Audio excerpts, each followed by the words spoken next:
Other carry. I expect a lot of clash around the mid lane here, and I expect that have it happen fast, swift, and here strong. It comes.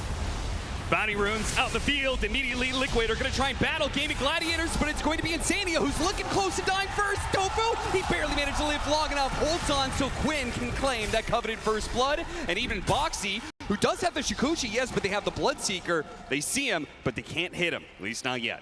He's just going to have to suicide, though, I think. I don't know if you can play the lane with this little regen. The upside for Liquid, you give Quinn first blood here, but you did drain a lot of mana off him, and...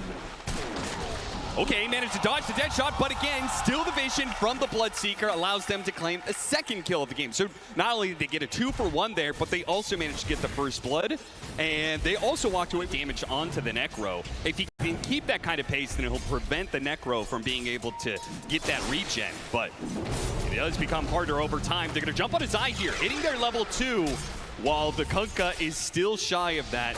Zai will manage to walk it off. They actually get pretty low here. Boxy's going to take advantage of this. He should easily be able to pick up at least one kill. Celery pops the Fairy Fire. Zai's coming in as well. Can he hit the swing required? He turns back to Dyrachyo instead. A torrent to the side and catches him. Boxy will now be able to finish him up. Dyrachyo can somehow keep himself alive through getting last hits, but no. Run down by the Shikuchi. Meanwhile, on the other side of things, Tofu picks up yet another kill, but Insania's already back into it, shows up with the blood grenade. They'll have their revenge perhaps, but Mickey may cost his life because he's going to try and limp away. Ace, dive in the tower. Oh, it's a bad dive. Now he gets a little bit of a stun underneath the tower. What a turnaround. Liquid will manage to pick up a double off of that when it looked like for sure it was going to be a trade-off 1-for-1. These are just brawls of a lane, man. And already we're seeing this aura do work bottom. Tugging away from all that. Reset. That's why the calling is going to be a very vital spell for all these gangs. Rupture and Reaper's Scythe is a deadly combo for anybody caught out like Zai is. He's going to use the boat almost immediately. See if he can get enough heals. There is going to be that boat buff to be able to help him out. They're going to pop the Supernova. They go for the Reaper's Scythe kill onto the Pugna instead and leave Zai for last. And they're going to have to dive him underneath the tower. Dyrachyo's pretty sped up here. Mickey's trying to help him out, but the Stampede is going to run over Zai, and they finish him off and run through all of this. Dead shot going to miss from Tofu, and now Nisha starts putting some damage back onto Gaming Gladiators with Boxy coming in from behind. It is doing so much for Gaming Gladiators. I feel like it's the biggest reason why they're able to take the pace, the super fast pace that they beat out everybody else at this tournament with. They want to go on him. This is the tankiest hero on the map. They finally have the vessel. Just what's prompting this, and yeah, there's the damage, right? This helps by a huge amount. Suddenly you're back on the board. You can open up some space. More charges for Nisha. It's going to propel him into the Midas. It's time for Nisha to strike back here. He's had a very slow early game, but it doesn't really matter on this hero if you can get some big core. Get a lot of vision. Boxy.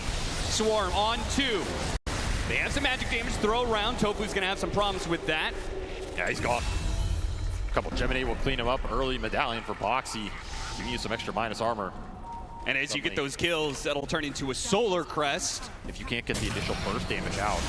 At the same time, I feel like it is kind of a single core lineup where they've got 2 big percentage-based damage dealers on Gaming Gladiators. Tofu, he'll deal with that ward. Tornado is going to catch a mid-stampede. A bit unfortunate there, but it looks like they're going to try and catch the Invoker. Better stop. They got him from behind. Ace shows up, and Insania, there's no way he can do enough heals to outdo that damage from Gaming Gladiators. They will both die. Every time Liquid starts to push back, it's Ace coming in, shutting them down with another 2. But this one will miss as Liquid do manage to get through the portal in time. Well, Liquid did leave their obs up there. So they have pretty good wards to smoke back to in the top lane. They can switch the map up again. Dude, they are just targeting Nisha so hard. He shows up. Again, Insania's behind him with the heals, but it's just not enough, man. Way too much damage. And again, it means Insania, because he couldn't heal up his core enough. His core dies, and so will he. And this was Liquid responding. They brought Mickey, they brought Zai, they brought Boxy to this bottom lane to try and turn this. You talked about their lineup being a great defensive turnaround lineup. I mean, if you're not there, Luna with the debuff immunity, you're going to be really happy in that situation because it is a lot of magical bursts coming out on gaming. Yeah. You just got to pray you can hold your ground. BKB force from Dyrachyo. That is definitely a small win here. Even better if they can get the egg in time, and it looks like they've got it no problem. Oh, Ace! It was a good attempt. If he hit Zai too, there was a chance for the Phoenix to survive. Another X now. Yeah, he got him. Yeah, they're going to be able to get him off the vision from the Sunstrike. He gets him off the X, pull him back in. Oh, nice. He's going to land. Mickey pushed back by the dead shot.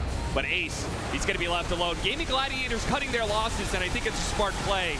Liquid did catch them out there, and they accept that. That was a nice attempt at the stop. If that hits Zai, you made your Zai. He's gonna take a poke at it. Oh, he's thinking about it. Once again, trying to pull heroes out of position. Gaming Gladiators are not afraid of fighting under this. They have a high ground ward. Yeah, he does. He wants anybody but Quinn right here. Yule Scepter to hold Zai in place. Quinn, Spirit Vessel put onto him. They have the Torrent Storm, but he gets away thanks to the shard. But they do manage to pick off that support. Tofu goes down, and they back away. They check for high ground vision. It's not there. Dyrachyo, he's actually cut in from behind. Zai's already so low. The boat's coming in trying to help him out, but I don't think Liquid can really fight this anymore. Too many heroes from Gaming Gladiators, and yeah, they're going to be losing 2 off this one. Godlike spree for Quinn.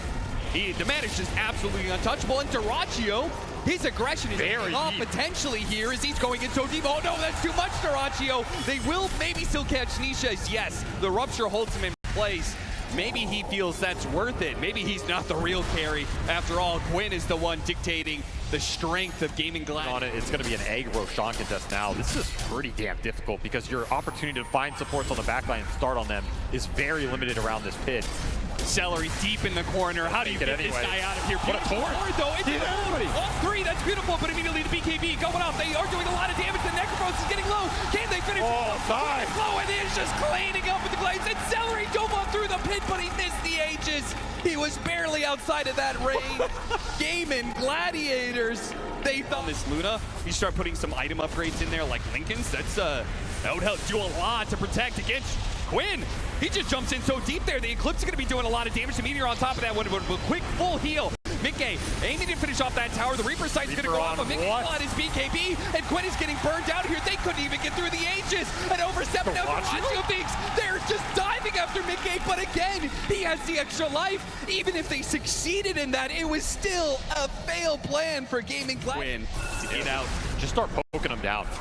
Create a situation where you force Ace to jump, and then Mickey's going to have a good fight.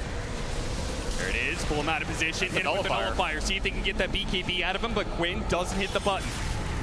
Hold strong for now, but they are taking damage on their tier 4s. The Megas start streaming in.